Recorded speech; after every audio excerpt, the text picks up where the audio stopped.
Hello friends, हमारी आज की कहानी है लता मंगेशकर की 11 नए पुराने गाने जो उनके संगीत में जीवन की कहानी सुनाते हैं। अगर आप हमारे चैनल पे नए हैं, हमारे चैनल को सब्सक्राइब करें, लाइक करें, शेयर करें। तो चलिए बढ़ते हैं आज की कहानी की ओर। 18 नवंबर 2019 की सुबह का अखबार खोला ही था कि लगा जैसे कुछ पलों के लिए दिल की धड़कन रुक गई हो। लता मंगेशकर को अस्पताल में भर्ती कराया गया था। 28 सितंबर 2019 को उन्होंने अपना आखिरी गाना रिकॉर्ड किया और अपना 90वां जन्मदिन मनाया। खबर थी कि लता दीदी को वायरल चेस्ट कंजक्शन के कारण ब्रीच कैंडी अस्पताल में भर्ती कराया गया है। पूरा दिन दिल में अजीब सी बेचैनी रही।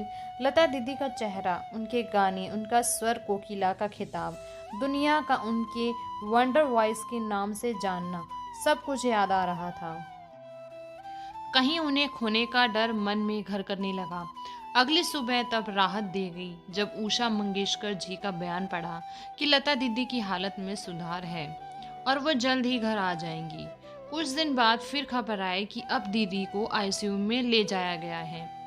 लेकिन दीदी एक योद्धा की तरह अपने फेफड़ों की कमजोरी से लड़कर आईसीयू से भी बाहर आ चुकी थी। डॉक्टर्स का कहना था कि इतने दशक तक उनके गायन ने उन्हें इतनी शक्ति दी कि उनके फेफड़े इस बीमारी का मुकाबला कर पाए। दीदी का स्वस्थ होकर अस्पताल से बाहर आना बताता है कि वो एक सच्ची फाइटर है। दीदी के इस जज्बे को कुछ अलग रूप से लिखने का प्रोत्साहन मुझे मिला और मैंने दीदी के हर रूप के बारे में लिखने का सोचा। उम्र के 90 साल पूरे होने पर लता मंगेशकर ने अपना आखिरी गाना रिकॉर्ड किया और वह मराठी गाना है आता विसाव्याचे क्षण। इसका अर्थ है अब विश्रांति के पल। यह गाना सुनते वक्त आंखें नम होने लगती हैं। गाना सुनते हुए लगता है जैसे हाथों से कुछ छूट रहा हो। दीदी बस यूं ही गाती रहें और हम यूं ही सुनते रहें, लेकिन यह सोच शायद स्वार्थी हो। पिछले 8 दशकों से अपनी सुरीली आवाज का जादू लोगों पर चलाते हुए दीदी अब थक रही हैं। 8 दशकों तक अपने हुनर से लोगों का मनोरंजन करना और उनका दिल जीत लेना, यह कोई विरला ही कर सकता है। दीदी की आवाज के इस जादू से 1963 में भारत के पहले प्रधानमंत्री जवाहरलाल नेहरू की आंखें भीगी। वहीं 90 के दशक में दीदी तेरा देवर गाने पर माधुरी दीक्षित ने ठुमके लगाए। लता दीदी के गाए हुए गानों पर मधुबाला, मीना कुमारी से लेकर माधुरी दीक्षित, श्रीदेवी, काजोल ने अपने होठ और पैर थिरकाए हैं। दीदी के गाने हमारे देश की अब चौथी पीढ़ी सुन रही है। दुनिया में शायद ही कोई ऐसा कलाकार हुआ हो जिसने अपने हुनर का इतने लंबे अंतराल तक कामयाबी से जतन किया हो। दीदी की जीवनी कई लोगों ने लिखी। राजू भारतन उनमें से एक लेखक हैं जिन्होंने लता दीदी के जीवन के कुछ नकारात्मक पहलुओं पर भी रोशनी डाली। दीदी का मोहम्मद रफ़ी के साथ के रॉयल्टी को लेकर मतभेद, एस.डी. बर्मन के साथ अनबन के कारण 7 सालों तक एक साथ काम न करना, भूपेन हजारिका के साथ दीदी का नज़दीकी रिश्ता, अपनी कामयाबी के चलते सुमन कल्याणपुरी जैसे गायिका पर हावी होना, ओ.पी. नैयर का दीदी को कभी भी अपने संगीत में गाना ना गवाना, यह कुछ अनछुए पहलू दीदी के बिना कोई आपत्ति जताए राजू भारतन को अपनी किताब में छपाने की अनुमति दी। दीदी की यह सोच दीदी की ईमानदारी और बड़कपन का प्रतीक है। दीनानाथ और शेवांती मंगेशकर के घर 28 सितंबर 1929 को जन्मी पुत्री हेमा जी आगे जाकर स्वर कोकिला लता मंगेशकर बनी। अपनी गायिका की पहली प्रस्तुति लता ने उम्र के 9 साल में दी। उनके पिता एक नाटक कंपनी चलाते थे। एक कलाकार, गायक और दिग्दर्शन की सारी खूबियां दीनानाथ जी में थी। अपनी बड़ी बेटी की आवाज को पहचानते हुए उन्होंने लता को अव्वल तालीम देने की ठानी। इसके चलते लता दीदी ने गुरुओं के रूप में स्वयं अपने पिता उस्ताद अमानत अली खां, गुलाम हैदर और तुलसीदास शर्मा को पाया। अपनी तालीम के साथ ही उन्हें उम्र के 14वें साल में मराठी फिल्म गाजा भाऊ का गाना माता एक सपूत गाने का मौका मिला। दीनानाथ जी ने लता दीदी को स्कूल भेजना चाहा और वह स्कूल गई भी, लेकिन सिर्फ एक दिन के लिए। आज के युवकों की भाषा में कहा जाए तो she is a school drop out. अपने बड़े भाई बहनों को स्कूल में गाना सिखाने की सजा उन्हें दी गई और उन्होंने स्कूल जाना ही छोड़ दिया। फिल्मों में गाने का मौका जब दीदी को मिलने लगा, तब कई तरह के लोग और उनके अलग अलग विचार सामने आने लगे।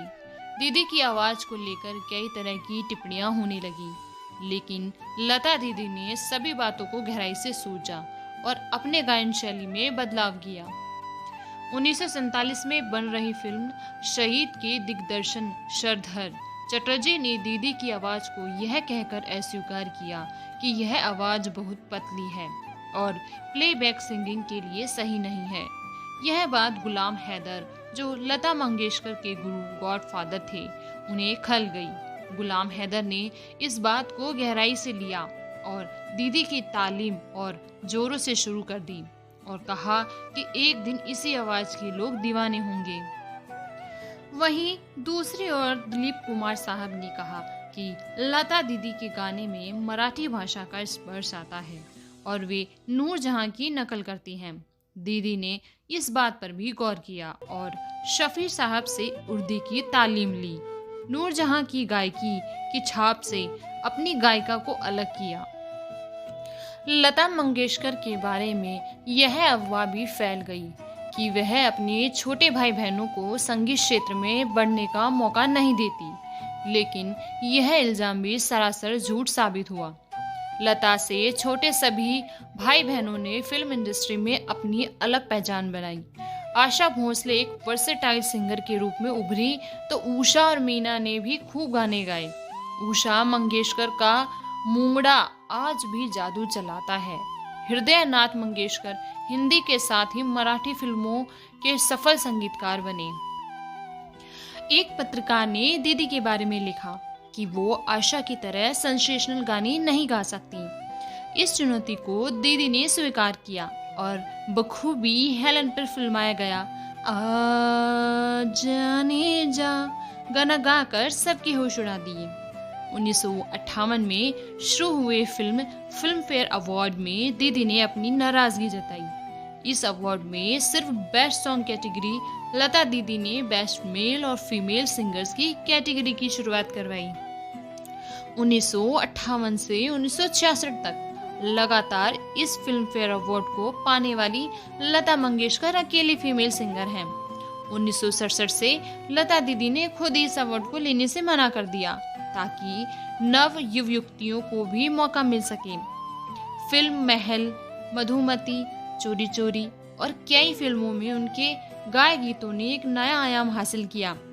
फिल्म महल का आएगा आने वाला गाने को अब तक के गाए हुए सबसे मुश्किल गीत के रूप में जाना जाता है।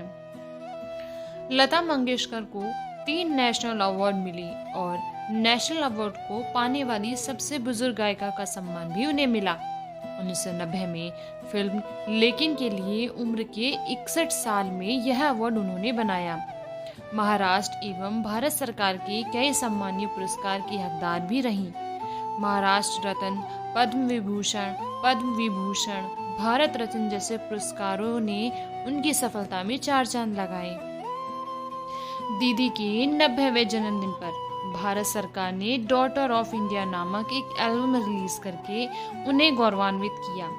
दीदी ने आज तक 40,000 से अधिक गाने लगभग 30 अलग अलग भाषाओं में गाए हैं। लता मंगेशकर की उपलब्धियों और सफलता सुनकर सीना चौड़ा हो जाता है। बड़े गर्व के साथ हर भारतीय यह कहता है कि लता मंगेशकर भारत की सुपुत्री हैं। जैसे चांद पर दाग होते हैं, वैसे ही दीदी के जीवन में भी कई विवाद आए। उनमें से एक विवाद उन्हें झंझोर कर रख दिया और वह विवाद था कोल्हापुर का जयप्रभा स्टूडियो। बॉलीवुड में दीदी के गॉडफादर भालजी पोंडारकर ने कोल्हापुर का जयप्रभा स्टूडियो दीदी के नाम कर दिया। भालजी की मौत के बाद महाराष्ट्र सरकार वहां भालजी का एक स्मारक बनाना चाहती थी। दीदी को यह मंजूर ना था। सरकार और लता मंगेशकर के बीच यह लड़ाई सुप्रीम कोर्ट तक गई। आखिरकार दीदी ने अपनी पिटीशन वापस ली और सरकार ने जयप्रभा स्टूडियो को हेरिटेज साइट घोषित किया। लता मंगेशकर की जीवनी और उनकी शख्सियत को शब्दों में बांध पाना नामुमकिन है। दीदी का काम उनके नाम से कई ज्यादा बड़ा है। संगीत को अपना जीवन अर्पण करना और लोगों के मनोरंजन के लिए अपने हुनर की कसौटी लगाना किसी महान तपस्वी के ही बस का है। लता मंगेशकर की इन 11 नए पुराने गानों की तरह दीदी की तपस्या उनके गाए सब गानों में साफ झलकती है। अपने जीवन के उतार चढ़ाव में उन्होंने जिस तरह सफलता को गले लगाया, उसी तरह अपनी कमियों और विवादों की भी जिम्मेदारी उठाई। जितनी संवेदनशील वह कलाकार हैं, उतनी ही नेक इंसान। इस संवेदनशीलता और नेक दिली के आगे मैं नतमस्तक हूँ और अब लगने लगा है कि वाकई में दीदी के लिए विश्रांति के पल जरूरी हैं।